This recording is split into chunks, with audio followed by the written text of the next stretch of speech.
Alright, spring 2026, let's talk about it. Every season, the returning behemoths soak up all the oxygen, and yeah, fair enough, they earned it. But buried beneath the sequels is a whole stack of brand new anime starting fresh, and some of them are genuinely worth your time. So here are my 10 best non-sequel anime of spring 2026.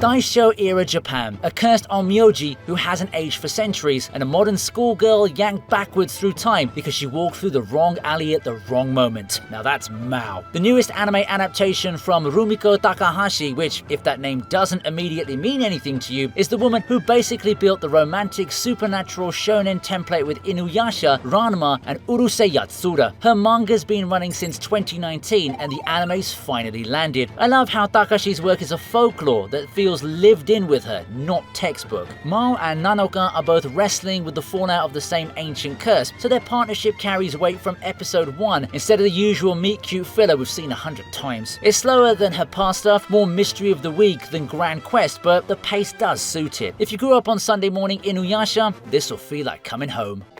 ちょっと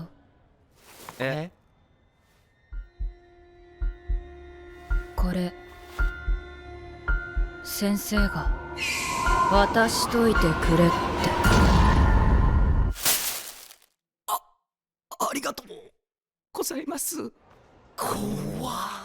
The Ramparts of Ice is a shoujo drama about a high schooler who got bullied badly in middle school and has since built so many emotional walls that her classmates call her the Ice Queen. The show is about 3 kids who start chipping through, one conversation at a time. It's based on Gocha Agasawa's web manga, the same author as You and I Are Polar Opposites, and Studio Kai has gone with a restrained, muted visual style that respects the material instead of dressing it up. Look, this one won't trend, okay? Nothing explodes, but if you've ever been the kid who went quiet in class because going quiet felt safer, you know exactly what this show is doing. Netflix has it worldwide from day one. Give it 3 episodes.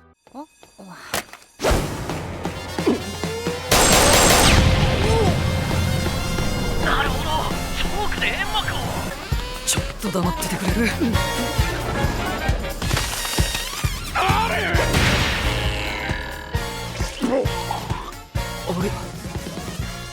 こいつ強いわけじゃねえ。子供になってるからか。こうなったらみんな一緒にドカーンだ。いくらなんでも火遊びが過ぎるぜ。次やったら弾取るからな。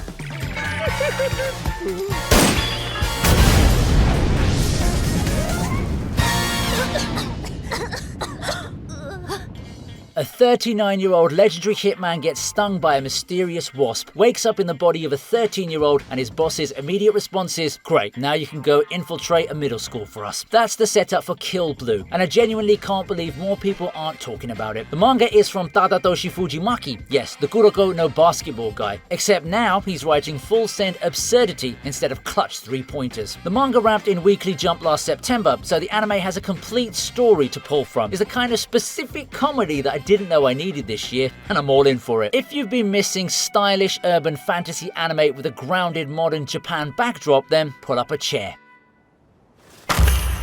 おぼろ月よ剣の鋭さ恋しさこらえ大地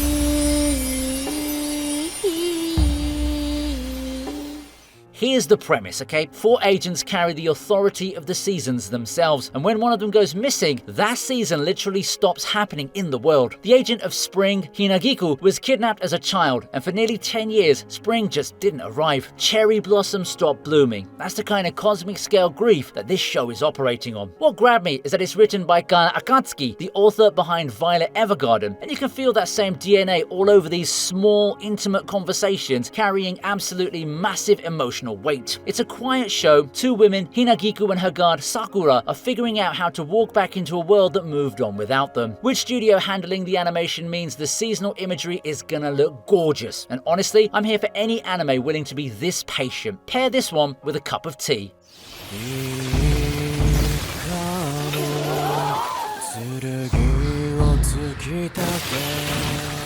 助けに来たぞ。もう大丈夫だと。けれど冬の対向車の能力、生命凍結、あんなこともできるなんて。まったく粋なことを。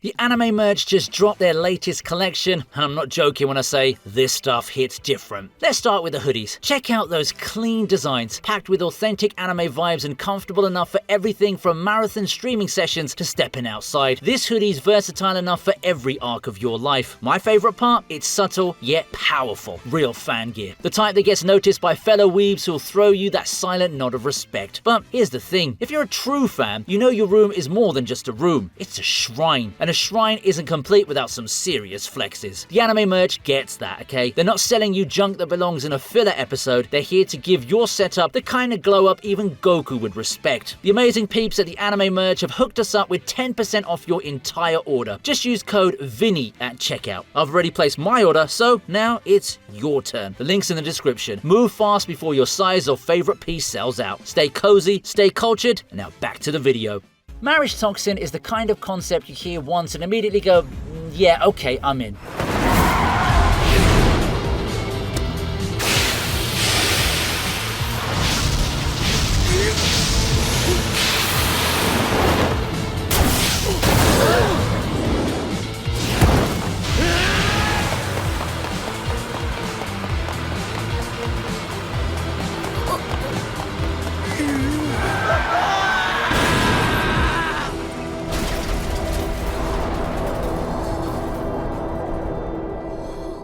An elite hitman is told by his family that he needs to find a wife, otherwise his younger sister gets shoved into a political arranged marriage. So naturally he decides to solve the problem using the only skill set he's actually got: assassination grade reconnaissance, infiltration and information warfare. Except now it's all pointed at dating. This is the most unhinged rom-com premise I've read in years, and the manga genuinely rules. What the adaptation absolutely nails is tone. The whole thing lives or dies on comic timing. The jokes land because the hitman treats dating with the same clinical precision he'd use on a contract kill, and the emotional beats land because underneath all of it, he's a guy who genuinely doesn't understand other people.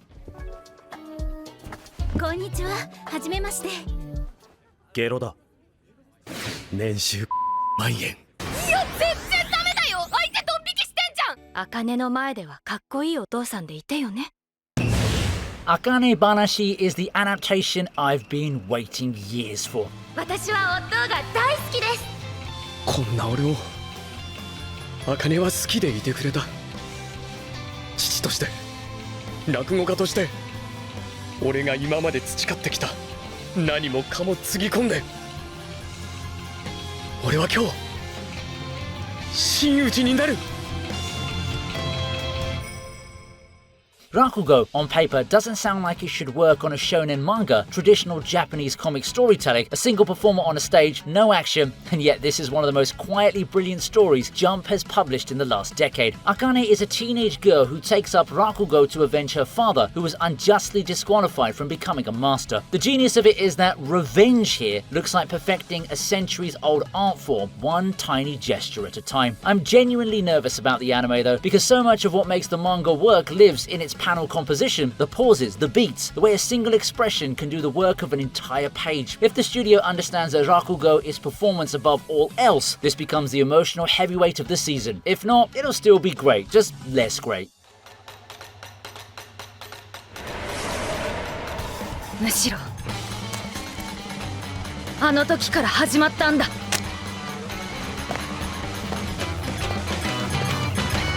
私の物語が。 Hiromu Arakawa is back. That's the pitch. That's the entire pitch, okay? 今度の主は子供だぞ。子供だろうが大人だろうが、主の言うことは聞くものだよ。右の幽霊、妖怪、化け物、ユーマ、異形、ユル。こいつらがお前のつがいだ。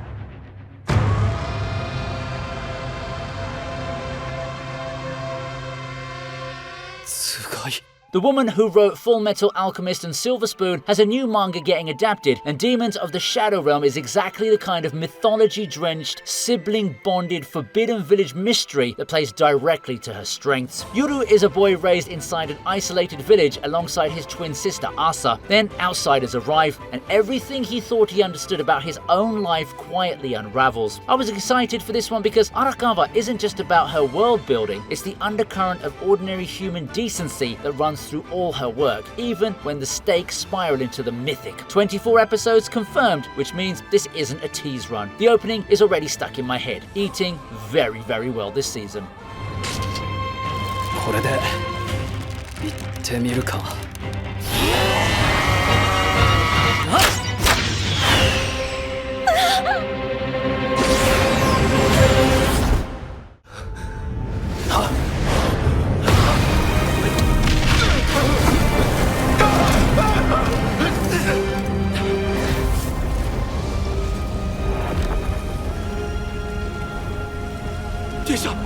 殿下。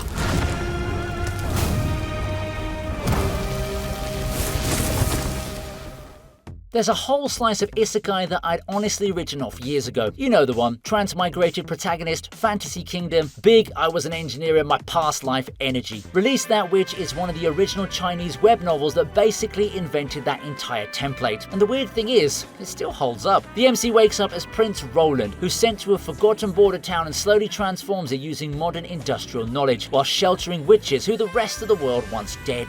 You know what? It actually works. For me, it's the pacing. This is a slow, methodical show about building something real, not just grinding numbers. The witches give it genuine emotional stakes that most kingdom builder stories lack entirely. I know plenty of people will bounce off the concept on principle, and that's fair. But if you've got any lingering curiosity about this corner of anime, this is a genuinely good time to dip back in.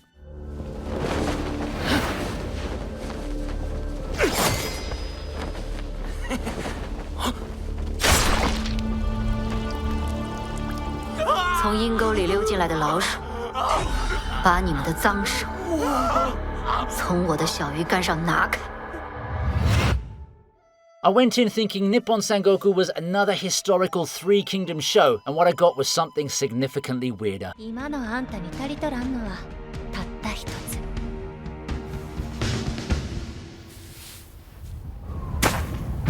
わしは首脳官の三角青輝と申します。妻、先の処刑の件につきまして、平内務卿にお尋ねしたいことがあるのですが、少々お時間をいただけないでしょうか。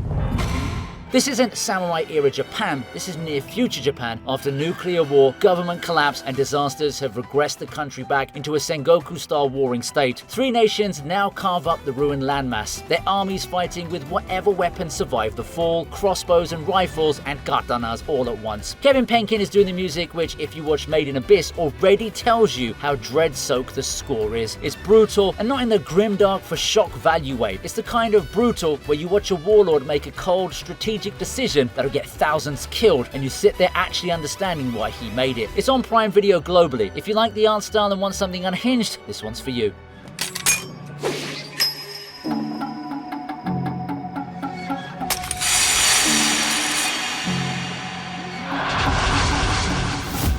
Shiken 終了まで残り4分。その足もらいます。 And that's my 10. Spring 2026 is absolutely stacked with returning heavyweights, but please, don't sleep on the new kids on the block. If there's a non-sequel you're hyped about that I missed, just drop it in the comments. I'm always down to add more to the watch list. Catch you in the next one.